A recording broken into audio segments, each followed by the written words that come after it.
Perang yang terjadi di antara pasukan militer Rusia dengan Ukraina hingga Rabu 9 November 2022 telah berlangsung selama 259 hari.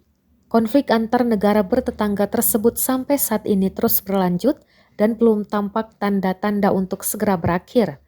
Terbaru juga beredar rekaman di Telegram pada Rabu 9 November 2022 yang memperlihatkan serangan Rusia ke Ukraina. Penembak jitu Rusia mengeliminir dua pasukan Ukraina dari jarak jauh.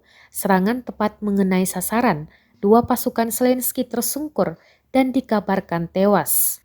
Sayangnya tidak dijelaskan lokasi di dalam rekaman tersebut. Di sisi lain, Presiden Ukraina Zelensky mengatakan bahwa wilayah Donetsk timur Ukraina tetap menjadi pusat pertempuran paling berdarah di Ukraina. Ia juga mengklaim Rusia mati ratusan setiap hari.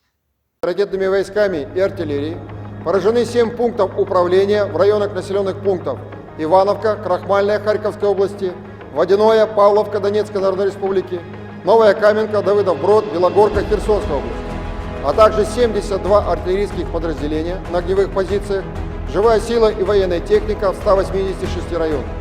Уничтожены 2 склада ракетно-артиллерийского вооружения в районах населенных пунктов Белогорье и Кущевая Запорожской области, Ладовое, Вишневое, Львово, Першетравневое, Ищенко, Брускинская, Новокаховка Херсонской области, Снегиревка Николаевской области, Никольская, Волноваха, Любовка и Новоандреевка Донецкой Народной Республики. Перехвачены в воздухе 8 реактивных снарядов, в том числе 6 снарядов американской системы залпования «Хаймерс» в районах населенных пунктов Антоновка Херсонской области и города Донецк. 2 реактивных снаряда «Алька» в районе населенного пункта Антоновка Херсонской области, а также 1 американская противорадиационная ракета «Харм» в районе населенного пункта Новокаховка.